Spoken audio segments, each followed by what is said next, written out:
The train hissed its final mournful sigh and pulled away from the platform, leaving a silence that felt louder than the noise it replaced. Sable stood alone, a small island in a sea of dust and staring faces. The fabric of her wedding dress, a simple cream wool she had sewn herself over countless nights, felt heavy and foolish under the brassy glare of the afternoon sun. It was meant for a church, for a promise. It was not meant for this. Not for the splintery bench of a forgotten station in a town called Hope's Landing. He was not here. Thomas was not here. The thought was a flat, simple stone in her mind, too heavy to push aside, and too plain to be anything but the truth. She had read his letters a dozen times on the long journey west, his words painting a picture of a prosperous new life, a small but tidy home waiting for her, his heart waiting for her. The paper had grown soft with handling, the ink a familiar comfort. It seemed impossible that the man who wrote those words would abandon her on a public platform without so much as a note. The station master, a man with a drooping mustache and weary eyes named Mr. Albright, cleared his throat for the third time. "Miss," he began, his voice raspy with impatience, "the train is gone. There ain't another eastbound for 3 days. You got somewhere to be?" Sable looked at her hands, folded over the small, worn carpet bag that held everything she owned in the world. Her mother's locket, a change of clothes, a small book of herbs and their uses, and the letters.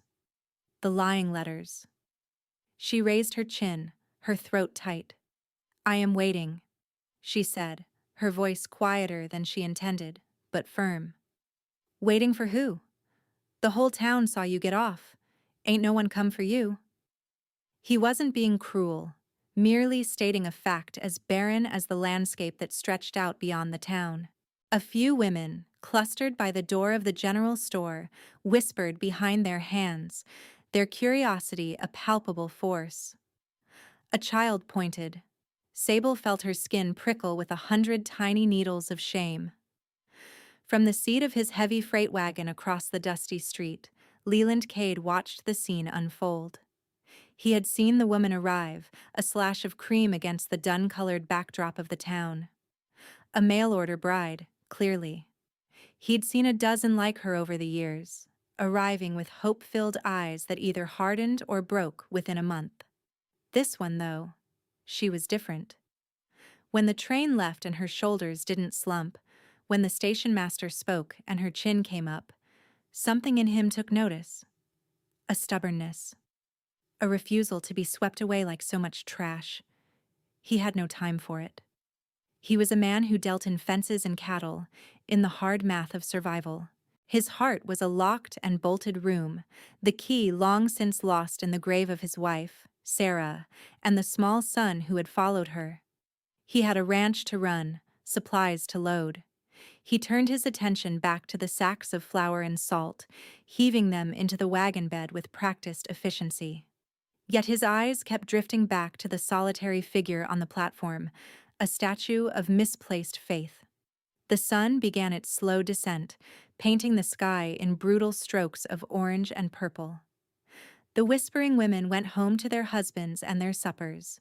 The station master locked his office and trudged away, casting one last exasperated look at the woman on the bench. The town of Hope's Landing settled into the quiet rhythms of evening, but Sable did not move. To move would be to admit it was over. To stand up and walk into the town would be to beg for charity. To get on the next train back east would be to return to nothing. So she sat, the wool of her dress growing damp in the cooling air, and held her ground. It was the only thing she had left. Leland finished his business, his wagon loaded and his horses restless. He should have been miles out of town by now, on the track that led back to the vast, lonely expanse of his ranch. But he couldn't leave. He could not drive away and leave her sitting there, a target for every drunkard or stray dog that wandered the night. It was not kindness that held him there. It was a kind of angry responsibility. The world was a hard place. He knew that better than most. But there was a line between hardship and cruelty, and leaving her to the darkness felt like crossing it. With a low curse at his own foolishness, he tied the reins to the brake handle and swung himself down from the wagon. His spurs made a quiet, menacing jingle on the wooden boardwalk as he crossed the street. He was a large man, made larger by his reputation. Leland Cade owned the biggest ranch in the territory, and his word carried the weight of law. When he walked, people made way. Sable heard the footsteps before she saw him, heavy and deliberate. She braced herself, expecting another town official. Or worse. When his shadow fell over her, she looked up. He was tall, broad-shouldered, with a face that looked as if it had been carved from the unforgiving land itself. His eyes, the color of a stormy sky, held no pity. They held something more unsettling.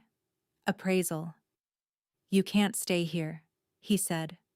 His voice was a low rumble, not unkind, but devoid of any warmth.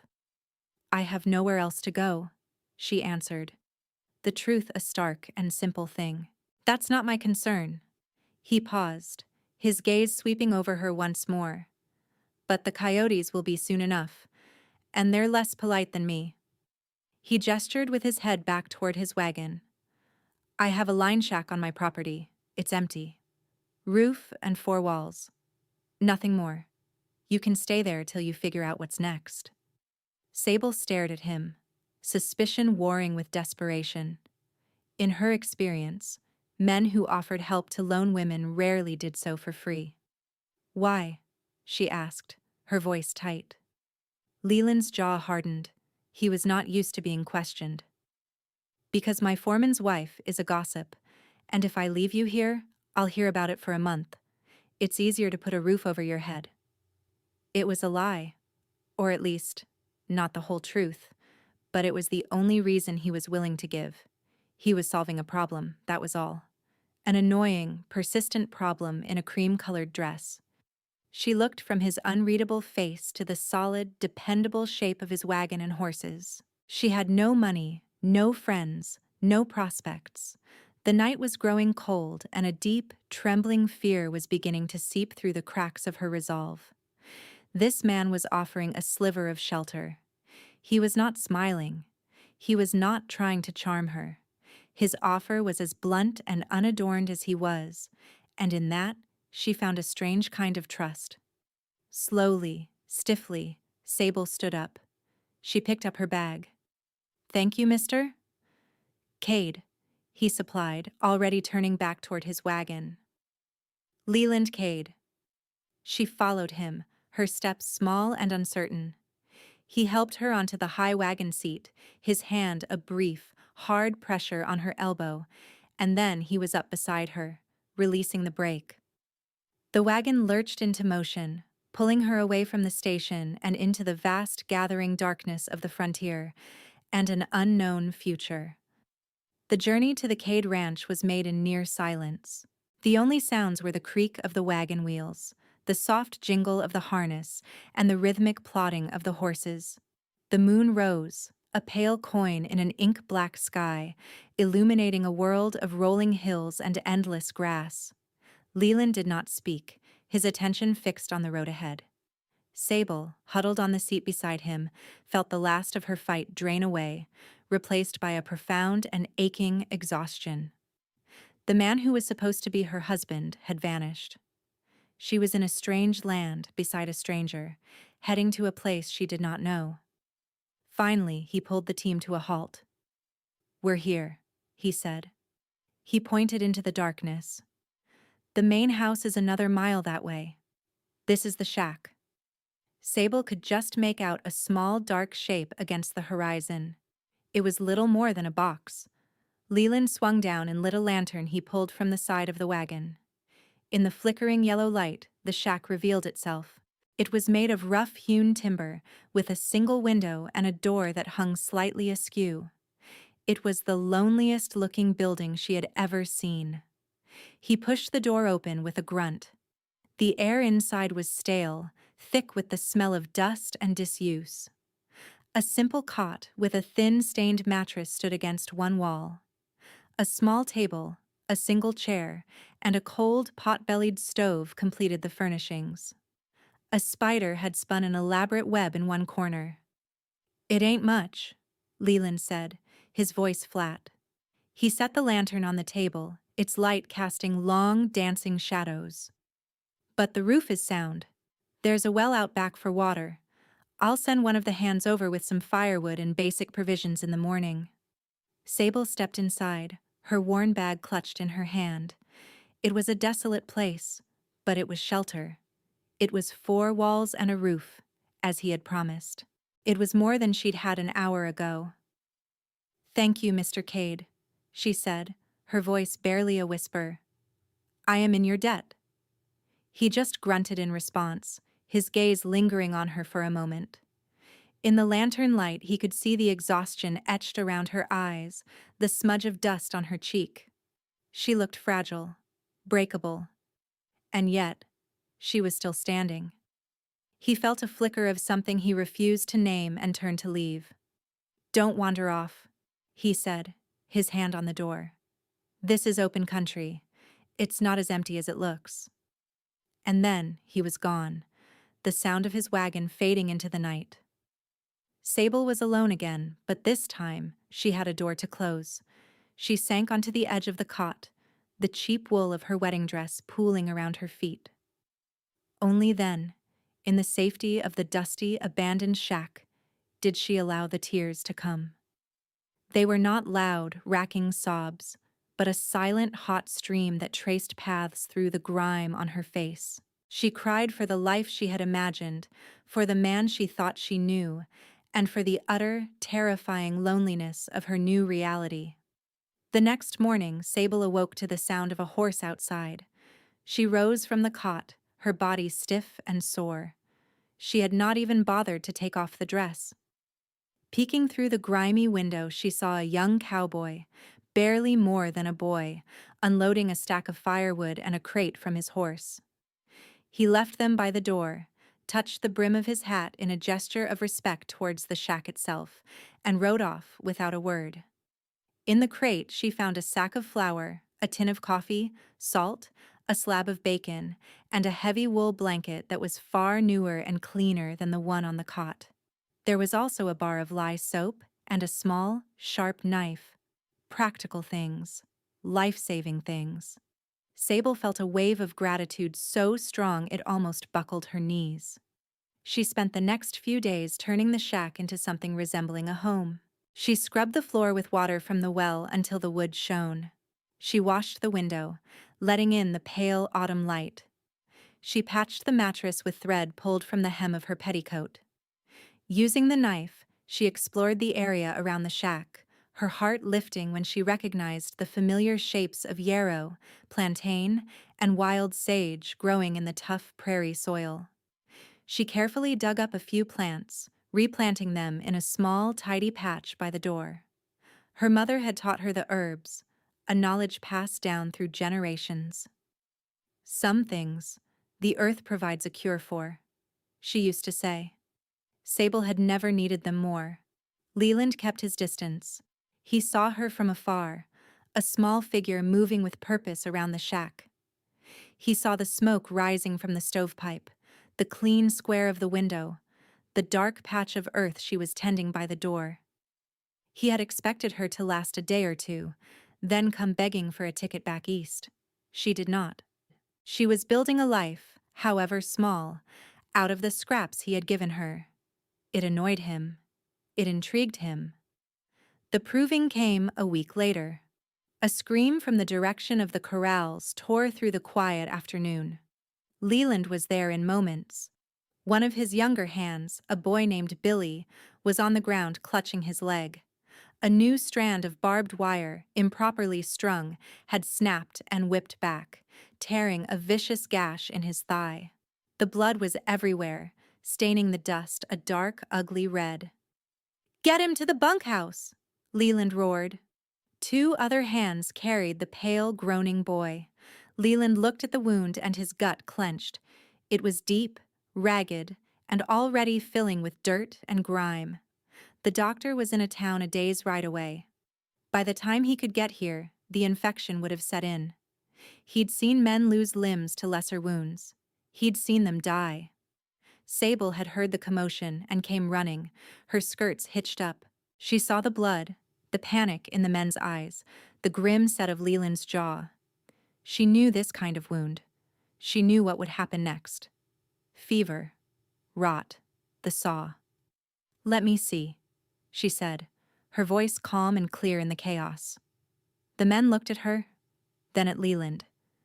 "She's just a woman," one of them muttered. "I know what to do," Sable insisted, her eyes fixed on Leland. "I can clean it. I can stop the bleeding." Leland looked from her determined face to Billy's rapidly paling one. He had no other options. Every moment they waited, the poison seeped deeper. He gave a sharp, decisive nod. "Let her." The men parted, allowing her through. She knelt beside Billy, ignoring the blood that soaked into her dress. "Boil water," she commanded, her voice ringing with an authority that surprised them all. "And bring me my bag from the shack." The small one on the table. While a hand ran to do her bidding, she gently cleaned the worst of the dirt from the wound with a strip of cloth torn from her own petticoat. When her bag arrived, she pulled out a small cloth-wrapped bundle.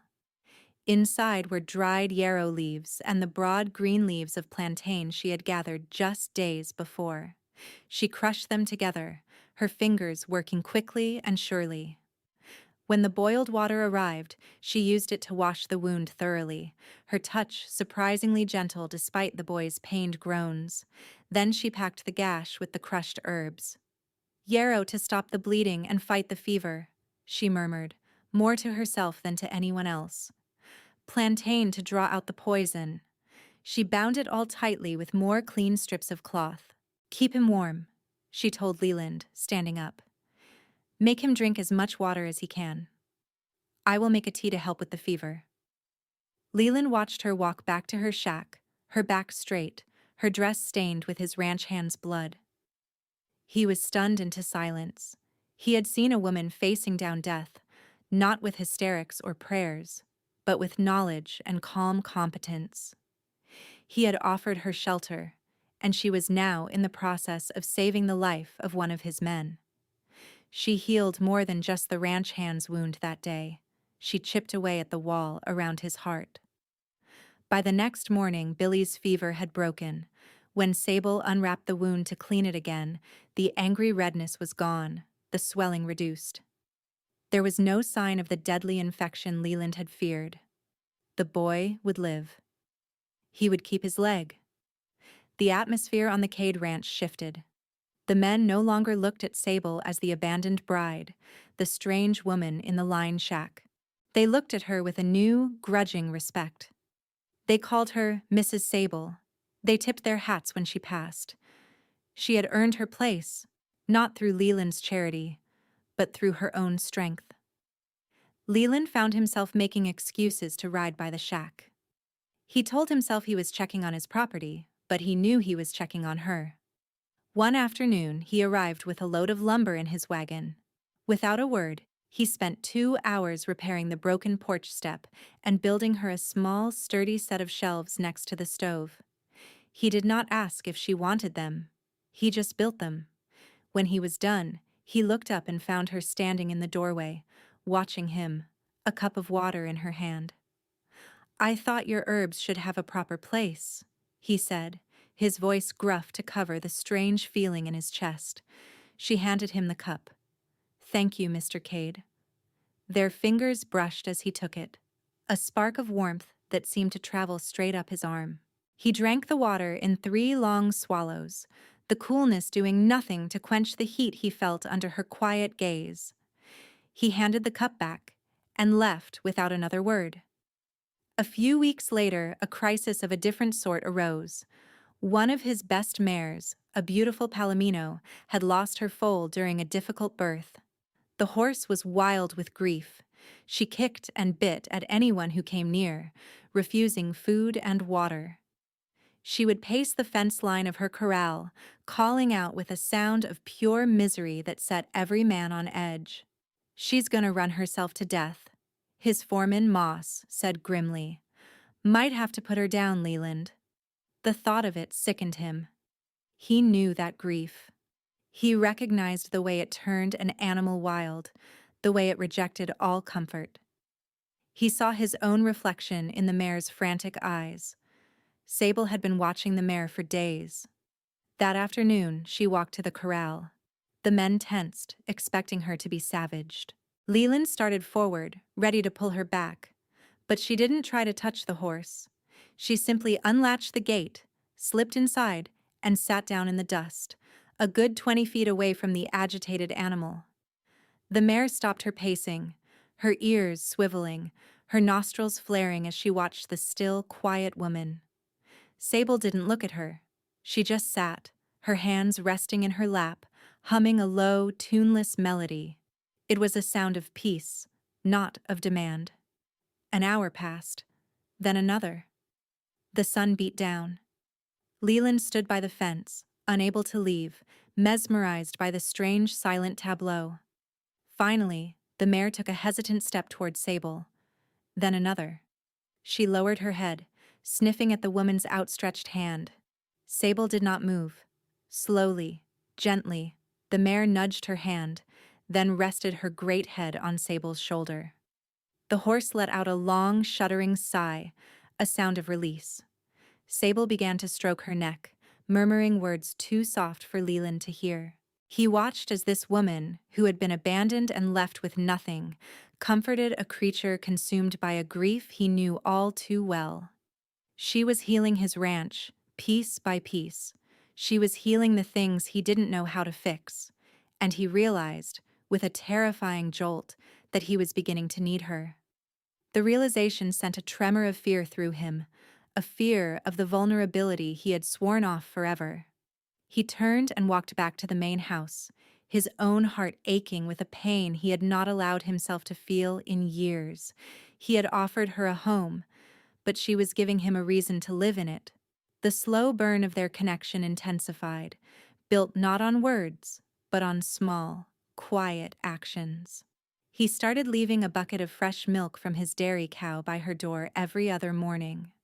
She took to mending his work shirts, which he left folded on her porch step with a torn sleeve or a missing button, a silent request he would never speak aloud.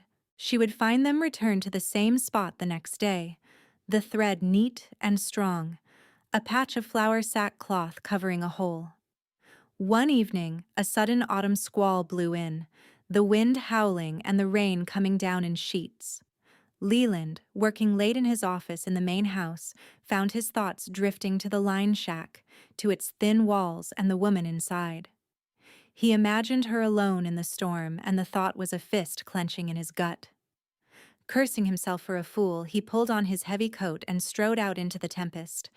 The wind tore at him, and the rain soaked him through in moments, but he kept walking the mile to her shack.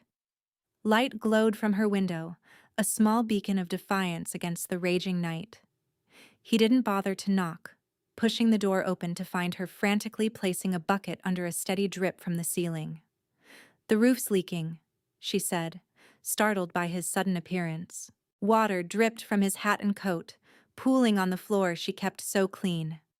"I'll fix it," he said, his voice rougher than he intended. He grabbed a spare bit of timber he'd left by the porch and, ignoring her protests, climbed onto the rickety chair to get at the roof from inside. The rain-slicked shingles outside offered no purchase. As he stretched to wedge the wood into the gap, his foot slipped on the wet floor. He started to fall, and she lunged forward without thinking, her hands grabbing his arm to steady him. Her grip was strong, desperate. He looked down into her upturned face, her eyes wide with alarm in the lantern light.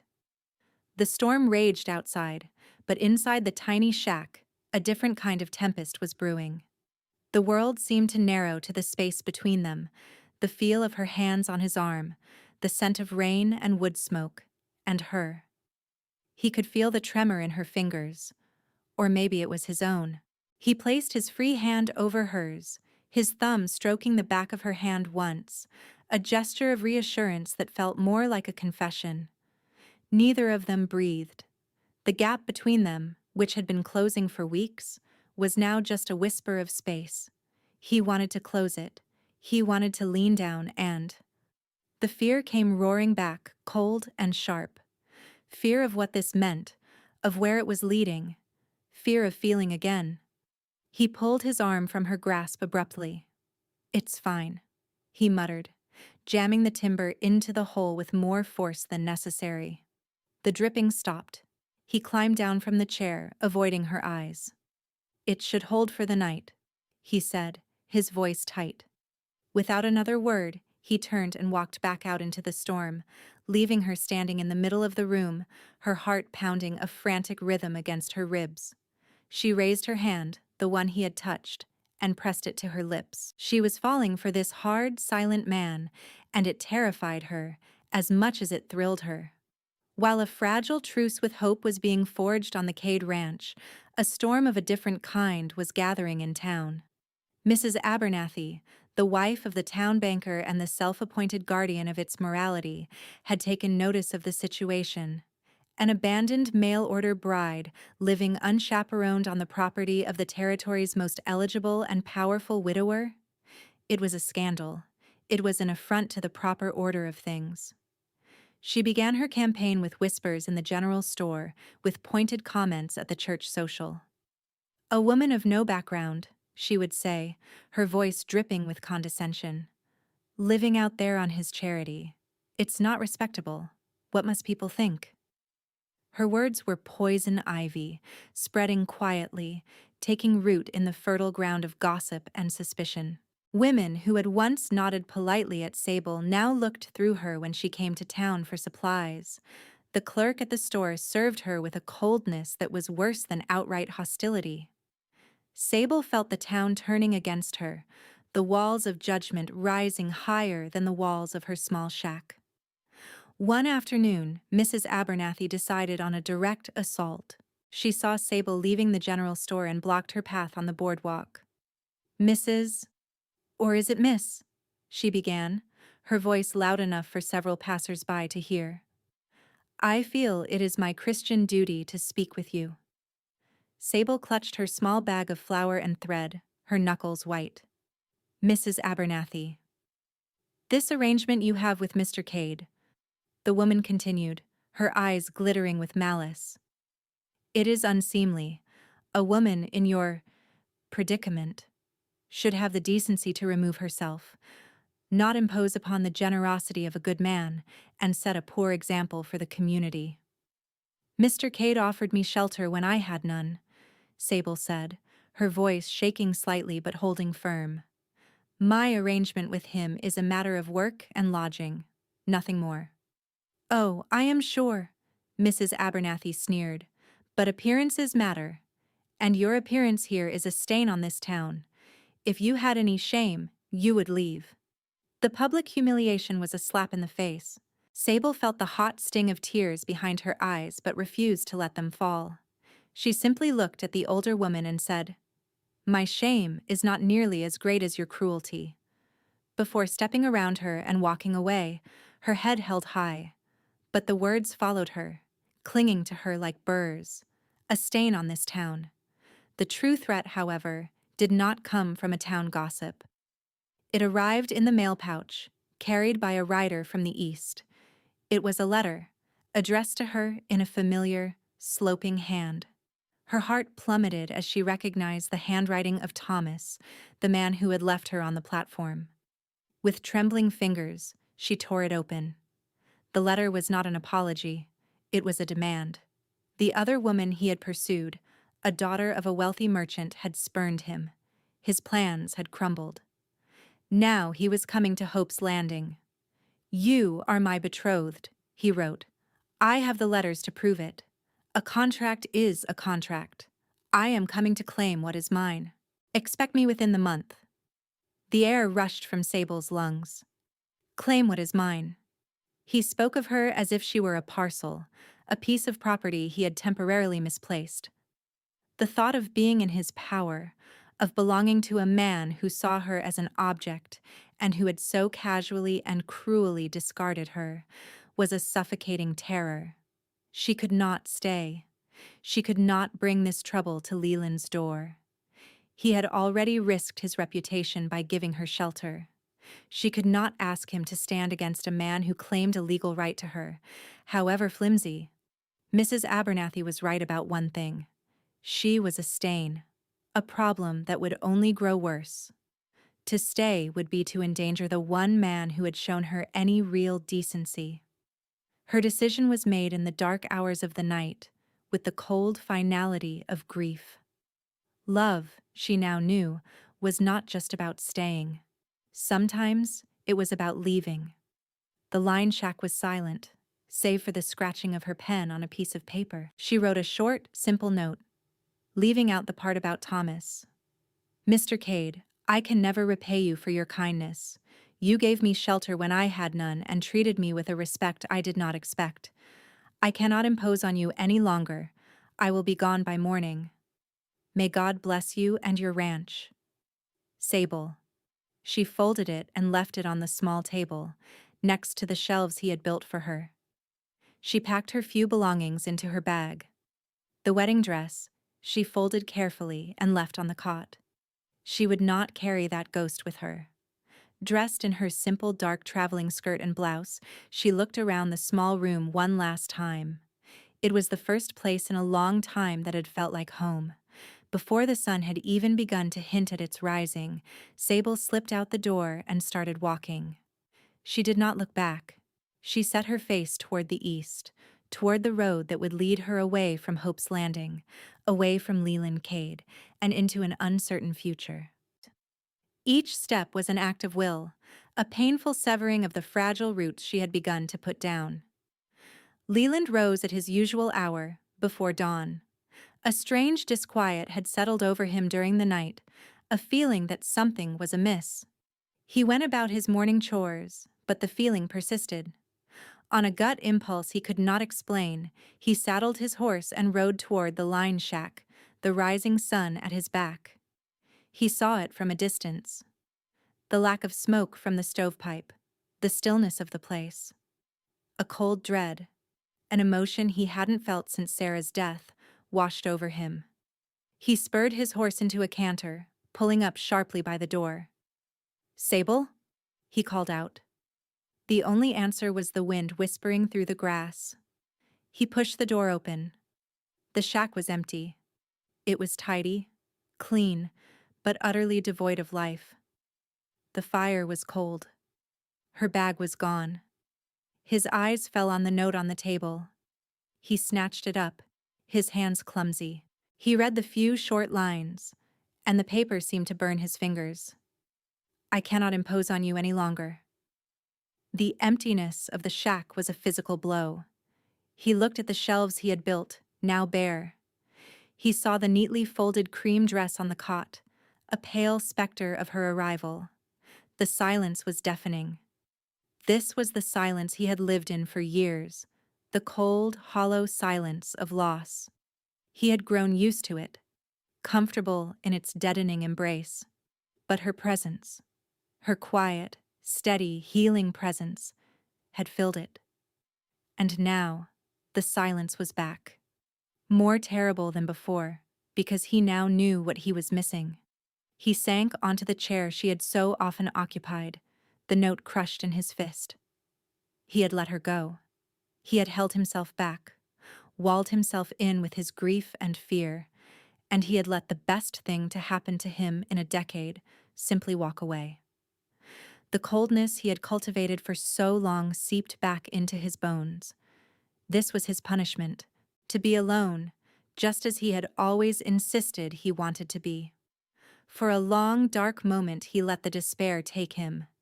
He let the old, familiar damage reclaim its territory. But then another feeling pushed through the grief.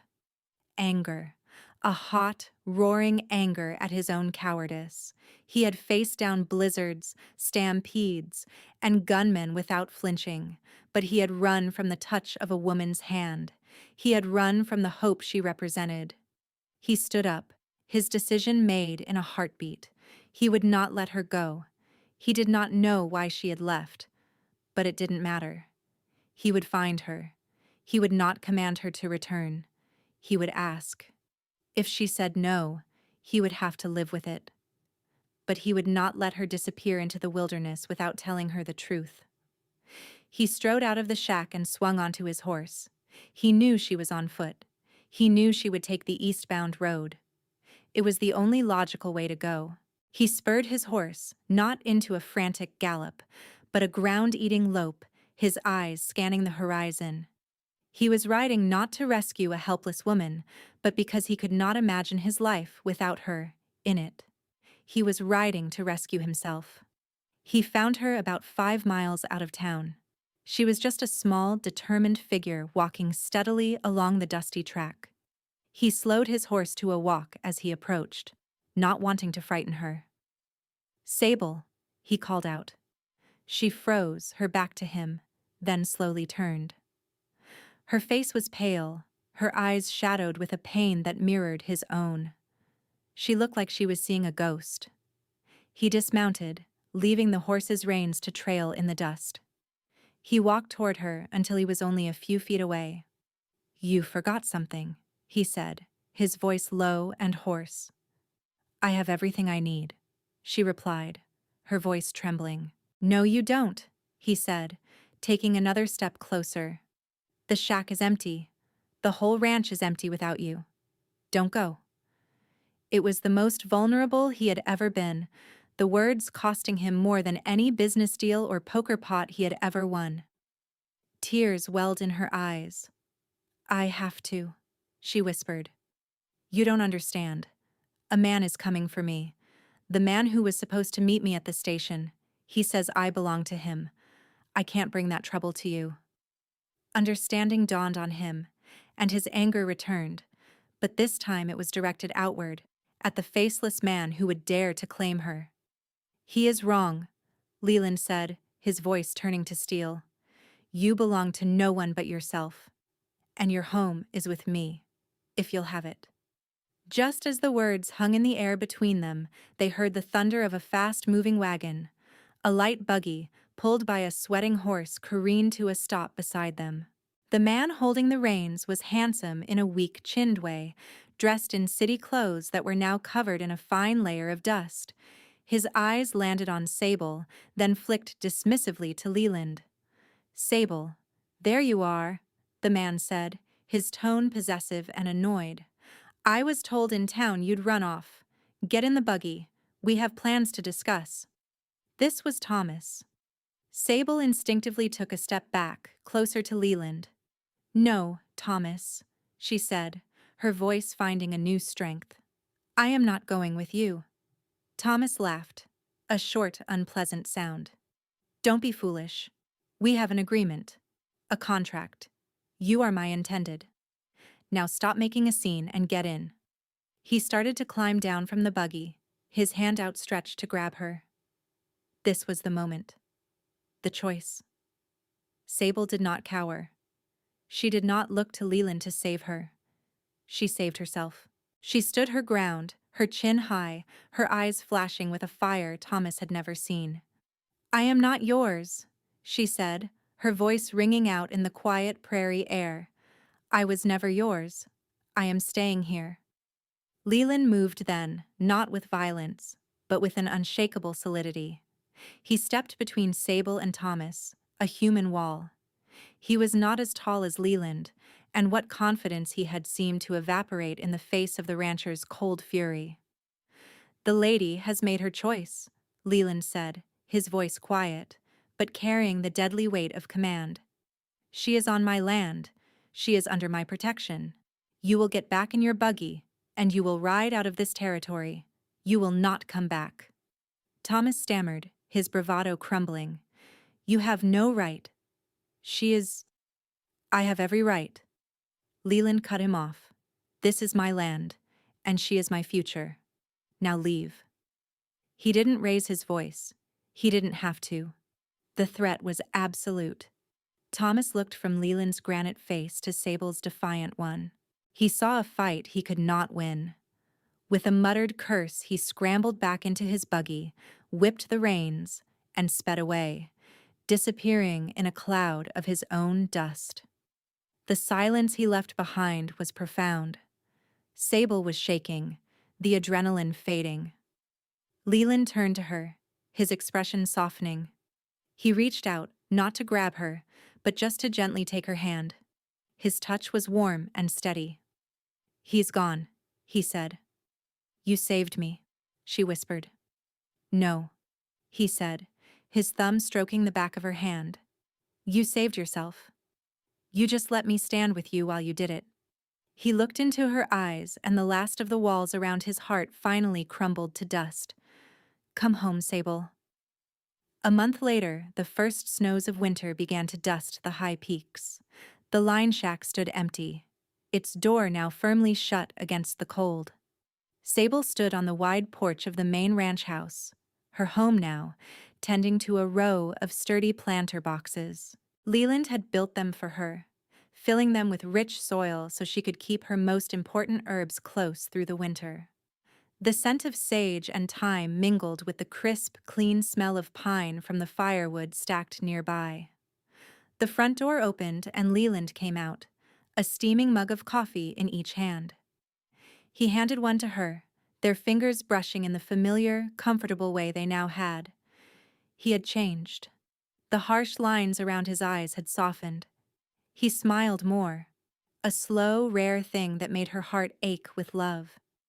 He had started talking about Sarah sometimes, not with the sharp edge of guilt, but with a quiet, gentle sadness.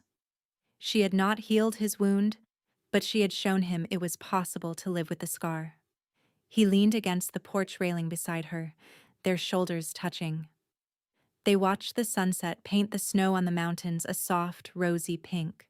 The silence between them was no longer a void, but a shared space, full of everything that didn't need to be said. "Moss thinks we'll have a hard winter," he said, his voice a low rumble. "We'll be ready for it," she answered, leaning her head against his shoulder.